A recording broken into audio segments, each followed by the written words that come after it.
ഭക്ഷണം കഴിച്ചതിന് ശേഷം അല്ലെ ഫീഡിങ്ങിന് മുൻപ് അല്ലെ ഫീഡിങ്ങിന് ശേഷം ഇപ്പൊ നമ്മള് വീനിങ് കഴിഞ്ഞ കുട്ടികളാണെങ്കിൽ സോളിഡ്സും ബ്രസ്റ്റ് മിൽക്കും എല്ലാം വരുന്നുണ്ടല്ലോ. അപ്പൊ how do we manage this massage and their nutrition and food എന്നുള്ളൊരു പാർട്ട്? അതായത് ഈ ഇൻഫന്റ് മസാജ് ഇന്ന സമയം അല്ലെങ്കിൽ ഇപ്പൊ ഫുഡ് അങ്ങനെയല്ല പറയുന്നത്.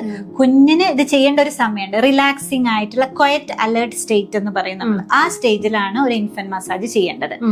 അതായത് ഭക്ഷണം കഴിച്ച ഉടനെ തന്നെയല്ല, കുഞ്ഞ് കുറച്ച് ഹാപ്പി ആയിട്ട് അതിന് എൻഗേജ് ചെയ്യാൻ റെഡി ആയിരിക്കുന്ന സമയത്താണ് നമ്മൾ ചെയ്യുന്നത്. ചെയ്തുകൊണ്ടിരിക്കുമ്പോ അപ്പൊ കുഞ്ഞ് കരയാണെങ്കിൽ നമ്മൾ അത് നിർത്തുകയും വേണം. അപ്പം ആ രീതിയിലാണ് ഇൻഫന്റ് മസാജ് പോവുക.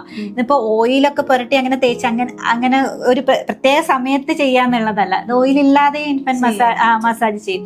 പിന്നെ പ്രായം കൂടുമ്പോ കുഞ്ഞുങ്ങൾ ഓടാൻ തുടങ്ങുമ്പോൾ നിന്നിട്ടുള്ള രീതിയിൽ മസാജുകൾ ചെയ്യേണ്ടി വരും.